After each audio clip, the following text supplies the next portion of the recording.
Muy buenos días. El día de hoy Jesús sigue hablándonos, parece que con aquellos ejemplos de la agricultura, muy sencillos, pero con una reflexión muy profunda. En esta ocasión Jesús está hablando de que un hombre sembró una buena semilla en el campo, pero sus trabajadores cuando dormían no se dieron cuenta que el enemigo vino y sembró cizaña en medio de aquella buena semilla. Cuando empieza a crecer el trigo y la cizaña, los trabajadores al darse cuenta van y le dicen al dueño: oye, pues no sembraste buena semilla, ¿cómo es posible que ahora haya cizaña? El dueño del campo les dice: yo sembré una buena semilla, pero mi enemigo vino y sembró cizaña. Aquellos trabajadores le dicen a Jesús: ¿quieres que la arranquemos? Y el hombre les dice: no, dejen que las dos crezcan. Y ya una vez que hayan crecido, mandaré a los trabajadores que primero arranquen la cizaña y la arrojen al fuego, y después recojan el trigo y lo almacenen en el granero. Es muy interesante esta parábola porque igual como todas las parábolas podemos reflexionarlas de diferente forma. Lo importante aquí es ¿qué es lo que Dios nos quiere decir a cada uno de nosotros en nuestro corazón? Pudiéramos decir, primero, que quede claro: Dios a cada uno de nosotros nos ha dado lo mejor. Él nos ha dado su palabra, nos ha dado su espíritu, nos ha dado la vida, nos da su amor, y esa es buena semilla, la mejor semilla. Pero la culpa es nuestra, que por andar dormidos, que por no andar vigilantes, el enemigo llega y siembra la cizaña en nuestro corazón. Por no cuidar lo que leemos, por no cuidar lo que vemos en la televisión, por no cuidar lo que estamos escuchando, terminamos recibiendo cizaña. O lo mismo sucede en nuestra casa. Por no cuidar muy bien nuestra familia, nuestros hijos, la educación, viene el enemigo y siembra cizaña. Cuando nos damos cuenta, ¿cuántas veces nosotros no hacemos lo mismo que esos trabajadores? Acercarnos al dueño y decirle: oye, diste mala semilla, mira lo que está sucediendo, ha crecido también cizaña. No, la culpa no es de Dios.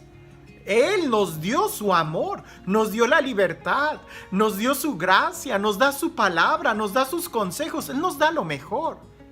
La responsabilidad es nuestra por andar ahí dormidos, por no estar vigilantes. Si estuviéramos vigilantes y no dejáramos que el enemigo llegara y sembrara cizaña, sería mucho más fácil. Pero bueno, ya el mal está hecho. Aquellos trabajadores le dicen: ¿quieres que arranquemos la cizaña? Y el dueño les dice: no lo hagan, déjenlas que crezcan juntas. Hay una razón de esto. La razón es que los trabajadores no tenían la capacidad, o pudiéramos decir, no tenían el conocimiento para distinguir el trigo de la cizaña. Porque ambas plantas, cuando son pequeñas, son muy parecidas. No es sino hasta el momento en que el trigo crece y produce la espiga que claramente se va a diferenciar de la flor de la cizaña. Pero cuando son pequeñas, no. Si ellos empezaran a arrancar la cizaña, correrían el riesgo de también arrancar el trigo. Y eso sería al final una gran pérdida. No quiere decir en ningún momento que nosotros tenemos que acostumbrarnos a la maldad que pueda haber en nuestro corazón. No, claro que no. Lo que quiere decir es que si no estamos seguros de algo, es mejor esperar el tiempo, y cuando estén creciendo por sus frutos vamos a conocer si es trigo o es cizaña. Si no estamos seguros, cuando ya estamos seguros, entonces sí se tienen que separar las dos cosas. Por eso este dueño les pide que tengan paciencia y prudencia, para que llegado el momento, entonces sí se pueda tomar una acción concreta. A veces nosotros, y esto pasa mucho en los cuando recién tienes un encuentro con Dios, estás tan emocionado que quieres inmediatamente arrasar con todo, y esta parábola es muy buena como para decir, detente un momento. Es cierto que tenemos que ser radicales en nuestro seguimiento con Cristo, pero también tenemos que ser prudentes, porque muchas veces por querer arrancar la cizaña, cuando no tenemos el conocimiento suficiente, terminamos arrancando el trigo y terminamos lastimando a muchos hermanos, y quizás al final el daño va a ser peor que si hubiéramos dejado la cizaña crecer un poco más. Te doy algunos ejemplos. Algunas personas, y no quiero entrar en debate, no es la idea, simplemente lo digo como son las cosas. Algunas personas a veces tienen un celo muy grande por la liturgia, y qué bueno, pero a veces son tan radicales que pueden producir más daño que bien en los comentarios que se hacen. Muchos de los hermanos a veces vienen conmigo y me dicen, Padre, ¿es cierto que me voy a ir al infierno porque levanté las manos en el Padre Nuestro en la misa? Les digo, claro que no. Y dice, es que oí que dijeron que no debemos de levantar las manos, que está prohibido que los laicos levanten las manos a la hora del Padre Nuestro en la misa.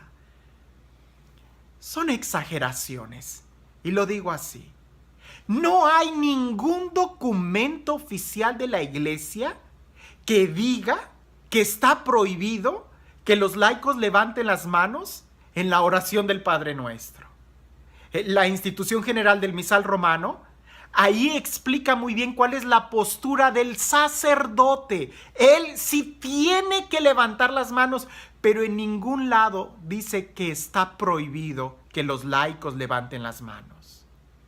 Para dar una definición de ese tipo, o una norma o una directriz de ese tipo, se tendría que ver el uso y las costumbres de cada lugar, y tratar de aplicar una norma así general y decirlo radicalmente a tal grado que infundes miedo a la gente o le siembras en su corazón la inseguridad de estar haciendo algo bien o mal, causas más daño que bien cuando se hacen sentencias de ese tipo. Y lo mismo puede decir, recuerdo a un sacerdote aquí en Estados Unidos.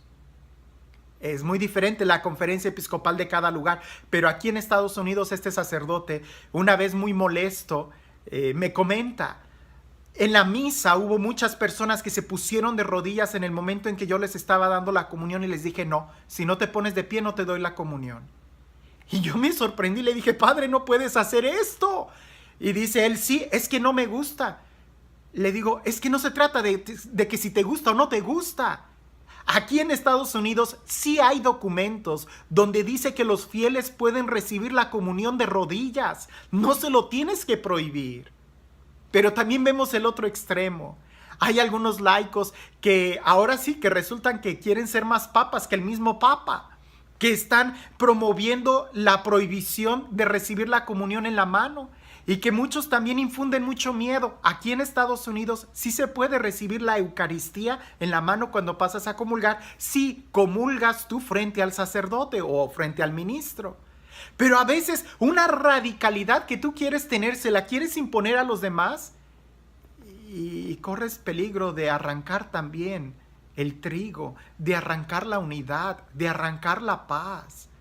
A veces queremos ser más papas que el mismo papa, y a veces bajo pretexto de que la iglesia tiene autoridad, pues sí, pero pareciese que la autoridad de la que tú estás hablando es de la tuya y no de la iglesia, que nos está diciendo que sí y que no. No. Algunas otras exageraciones, que es que los niños menores de cierta edad no deben de ir a misa porque están llorando y distraen. No. No exageremos. Esa radicalidad es de la que Jesús nos dice, tranquilos.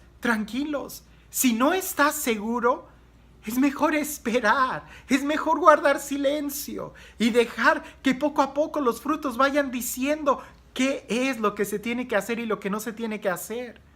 Porque definitivamente ir a misa no es ir a ver un show donde todo es una coreografía perfecta e impecable, como si estuviéramos yendo a ver un concierto de ópera. No. Si tenemos que comparar con algo la misa, me gusta este ejemplo que yo oí. La ir a misa es más como el arca de Noé, donde todos estamos juntos para buscar nuestra salvación. Y no donde queremos ver un concierto con sumo silencio y todo coreografiado. No, no, no, no. Brota desde el corazón. Por eso si algo debemos de aprender en este texto es observar primero mejor nuestro corazón antes de querer ajusticiar y querer arrancar la cizaña no solamente de nuestro corazón, sino casi hasta del corazón de los demás. Y haciendo eso también podemos arrancar las virtudes, el amor, la unidad, la sencillez, la pobreza y la libertad de espíritu. No, no, no, tranquilo. ¿Qué es lo que sí tenemos que hacer? Cuidar el trigo que hay en nuestro corazón. Porque si en nuestro corazón es verdad que hay trigo y hay cizaña, pongamos atención en lo que sabemos que sí está bien, que es el amor, la caridad, el respeto, y alimentemos más estos buenos sentimientos que aquellos sentimientos de los cuales dudamos si son buenos o son malos. Ante todo el amor, el respeto, la prudencia. Y este Dios que es un Dios de amor, un Dios de caridad, un Dios que tiene paciencia con nosotros y que nos invita a también ser pacientes unos con otros. Un Dios que nos invita así a ser radicales, porque una vez que sepamos con seguridad lo que está bien y lo que está mal, habría que sacarlo de nuestra vida. Pero mientras tanto, Él mismo es paciente con cada uno de nosotros. Este Dios que es el amor, que es la paciencia, que es la misericordia, que sea Él quien el día de hoy te bendiga en el nombre del Padre, del Hijo y del Espíritu Santo. Hablando del trigo y la cizaña en nuestro corazón, cuenta una historia de un niño que una vez hizo algo muy malo y su papá lo regañó. Y este niño, viendo el atardecer, estaba reflexionando en lo que hizo mal.